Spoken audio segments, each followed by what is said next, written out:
السلام علیکم ورحمۃ اللہ وبرکاتہ۔ TIC اسلامک ویڈیو چینل میں تمام دوستوں کو خوش آمدید کہتا ہوں۔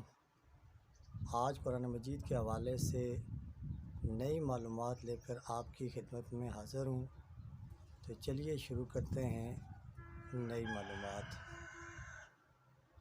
لفظ را قرآن مجید کے اندر 11,793 مرتبہ کم و بیش استعمال ہوا ہے۔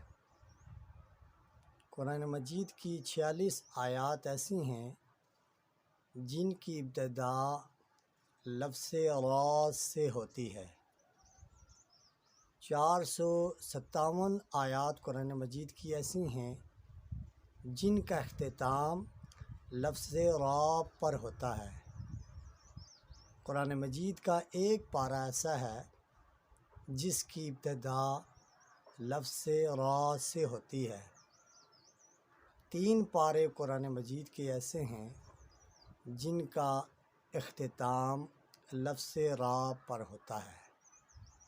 قرآن مجید کی 11 سورتیں ایسی ہیں جن کا اختتام لفظ را پر ہوتا ہے۔